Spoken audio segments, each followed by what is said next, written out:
네, 안녕하세요. 여러분 만나서 반갑습니다. YBM 종로센터 대표 쉬운 토익을 강의하고 있는 김진아 강사입니다.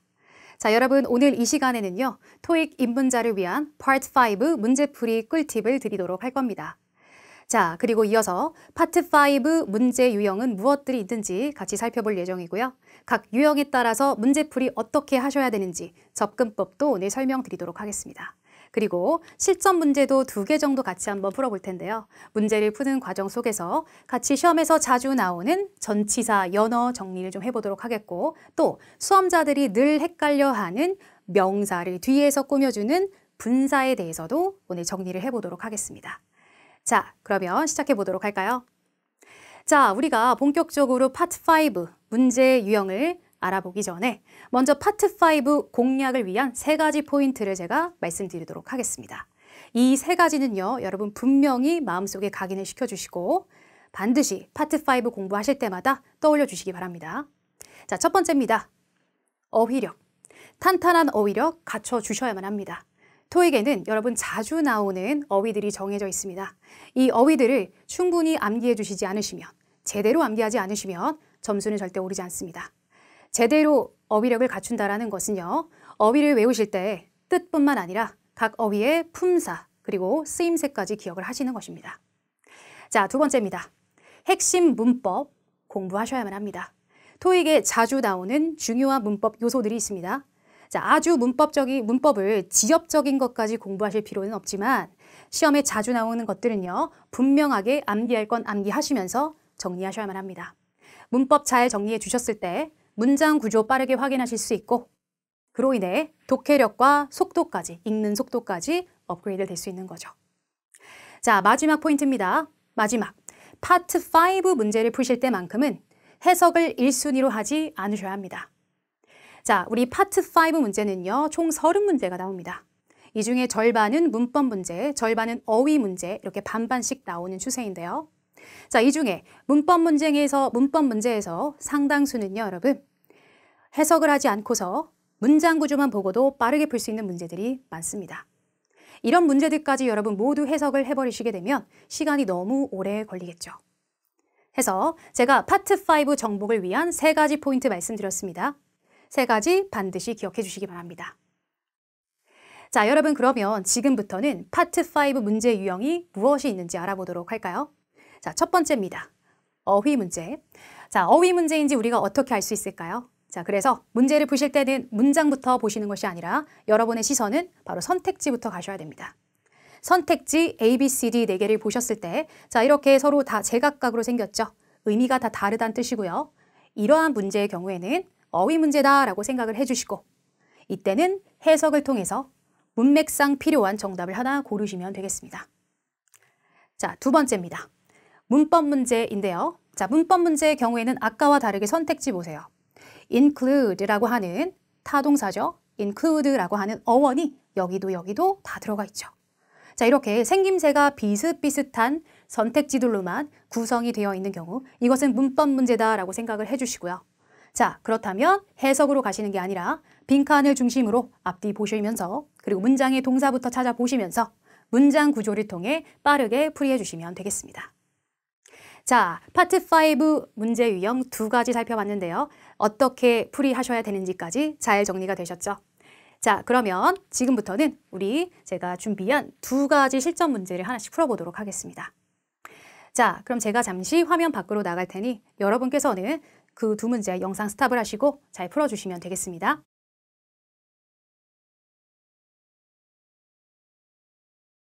네, 좋습니다. 여러분 문제 잘 풀고 오셨죠? 자, 그러면 우리 어휘 문제 같이 한번 풀어보도록 하겠습니다. 자, 이 문제 선택지부터 잘 보셨죠? 자, 이 선택지를 같이 보시게 되면 다 생김새가 다르게 생겼죠? 제각각입니다. 의미도 다 다르다는 얘기예요. 자, 이런 문제는 어휘 문제구나 라고 판단해 주시고, 자, 어휘 문제임을 아셨다면 문장 해석을 통해서요, 내용상 적절한 거 고르셨으면 되는 거죠. 자, 우리 그러면 선택지 하나씩 먼저 보도록 하겠습니다. A입니다. recently. 최근에죠. recently. 최근에. 다음에 2번째. highly. 매우란 뜻의 부사고요. 3번째. immediately. 즉각, 바로 란 뜻의 얘도 부사고, 마지막입니다. dramatically. 극적으로 란 뜻의 부사네요. 그래서 얘네들은 지금 품사는 다 동일하고요. 의미가 다 다릅니다. 자, 그러면 문장의 내용을 좀 보도록 할까요? 자, keynote speaker, 기조 연설가는요, 답을 할 겁니다. 답을 할 거예요. 질문들의 일부에 답을 할 겁니다. 근데 어떤 질문인가 봤더니요, 뒤에 꾸며주고 있네요. 자, collected from our staff, 우리 직원들에게서 우리가 받아놓은 질문에 답을 해준대요. 자, 빈칸이 그 다음 떴고요. 뒤에를 보시게 되면 after the conference라는 내용이 나와 있네요. 회의 후에 답을 해줄 거란 얘기죠. 자, 그럼 이런 문맥이라고 한다면 어떤 것이 적절할까요? 하나씩 대입을 해보시면 되겠죠. 최근의 회의 후에, 매우 회의 후에, 즉각 바로 회의 후에, 극적으로 회의 후에. 자, 여러분, 문맥상 가장 적절한 것은 무엇으로 보이세요? 그쵸? 바로 정답은 C가 되겠죠. 자, 이렇게 어휘 문제는 문맥상 적절한 것을 답으로 골라주시는 문제가 되겠습니다. 그런데 여러분, 사실 이 immediately라는 요 부사는요, 빈칸 뒤에 있는 after는 뜻이 뭐죠, 여러분? 언제 후에란 뜻의 시점을 나타내는 전치사 표현입니다. 이 부사 immediately는 뒤에 after나 before가 나오게 되면 뒤에 나오는 이 시간 표현을 강조해주는 기능이 있어요. 습관적으로 같이 다닌다는 얘기입니다. 자, 그러한 내용을 이미 여러분이 알고 계셨더라면 이 문제의 경우에는 좀 더 쉽고 빠르게 풀어낼 수 있었겠죠. 자, 그래서 정리를 해보자면, 자, shortly, soon, immediately, right라고 하는 이런 부사들은요, 뒤에 언제 후에란 뜻의 after 또는 언제 전에란 뜻의 before과 함께 습관적으로 붙어서 뭐 shortly after, 직후에, 뭐 soon before, 직전에 라는 의미로 자주 쓰인다라는 거죠. 자, 이 내용 이렇게 부사와 전치사의 연어 조합을 또 알려드렸으니까요. 자, 이런 것들은 암기를 좀 해주셔야 됩니다. 자, 여러분 이번에는요, 우리 문법 문제 같이 보도록 하겠습니다. 자, 문법 문제 이거 풀고 오셨을 때 선택지부터 잘 보셨죠? 자, 우리도 선택지부터 같이 한번 볼게요. 자, 이번 선택지에는요, 자, attend, attending, attended, attendance. 자, 비슷하게 생겼죠? 이렇게 생김새가 비슷하게 생긴 것들로 구성이 되어 있을 경우는 이거 문법 문제다라고 생각을 하셔야 하고, 해석부터 하는 것이 아니라 빈칸을 중심으로 문장 구조 먼저 보시고요. 답을 빠르게 골라주시면 되겠습니다. 자, 그러면 우리가 여기 문장 구조를 봐야 될 텐데, 여러분, 영어 문장의 구조를 우리가 알기 위해서 가장 문장에서 우선적으로 찾아봐야 할 것이 있어요. 무엇일까요? 그쵸? 바로 동사입니다. 자, 영어 문장에서 동사를 찾아주셔야 우리가 문장 구조를 알 수 있는데요. 자, 동사를 기준으로 동사 앞쪽으로는 이 동사를 누가 하는지에 대한 정보죠. 주어가 나오게 됩니다. 주어. 그리고 동사, 이 동사를 기준으로 뒤쪽으로는요.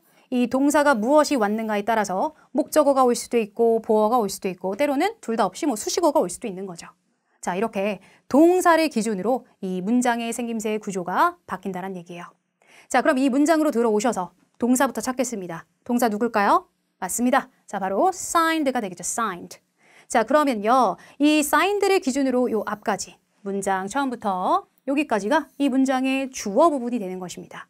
상당히 길죠? 자, 이렇게 주어가 상당히 길 경우에는 여러분, 참고로 보통 가장 앞쪽에 있는 명사가 문장의 주어일 경우가 아주 많습니다. 자, 이 문장의 경우도 마찬가지예요. 주어는 바로 이 부분이죠. 실질적으로 이 주어는 지금 participant라고 하는 참가자란 뜻의 명사가 이것이 주어가 되겠습니다. 그럼 나머지는 무엇일까요? 빈칸부터 해서 나머지는요, 실질적인 주어, 이 명사를 꾸며주는 수식어 부분이 되는 겁니다. 자, 여러분 그러면 명사를 꾸미는 것은 무엇일까요? 명사는 영어 형용사가 꾸며줄 수 있습니다. 자, 그러므로 이 빈칸에는 지금 형용사가 와야 된다는 얘기예요. 자, 그러면 일단 형용사 아닌 것들부터 지워볼까요? 자, A는 동사입니다. 얘는요, 반드시 뒤에 목적어를 가져야만 하는 타동사입니다. 자, 그 다음에 어디 보니까요? B와 C, 동사에다 ing 붙었고요. 그리고 동사에 ed를 붙여놨습니다. 자, 이런 것은 제가 뒤이어 설명을 드리도록 하겠지만, 자, attending, attended 이렇게 동사의 끝부분을 바꿔놓은 이런 것은 우리가 분사라고 얘기를 하고요. 이 분사라고 하는 것들은 다 형용사입니다. 형용사예요, 형용사. 그러면 둘 다 일단 가능은 하기 때문에 보류. 자, 뒤를 보겠습니다. attendance, 참석, 참석자 수란 뜻의 명사예요. 탈락이겠죠. 자, 이렇게 우리가 두 가지로 선택지를 좁혀놨는데요. 자, 그럼 이 중에 무엇이 답이 될까요? 자, 이제 하나를 고르기 위한 내용을 좀 설명을 드리도록 하겠습니다. 자, 이렇게 동사 원형의 끝부분에 ing가 붙어 있는 것은요. ing가 붙어 있는 것은 능동의 의미를 가지는 현재 분사입니다. 자, 두 번째, 동사 원형에 이렇게 ed가 붙어있는 형태는요. 물론 불규칙적으로 변화하는 것은 ed가 없을 수도 있지만 대부분 ed가 붙은 게 많겠죠. 자, 이렇게 생긴 것은요. 우리가 수동의 의미를 가지는 분사라고 얘기를 해요. 그리고 아까 제가 뭐라고 했죠? ing가 있든 ed가 있든 분사라고 하는 것은 다 무엇이다? 형용사라고 했어요. 형용사. 그러므로 얘네는 명사를 꾸밀 수가 있습니다.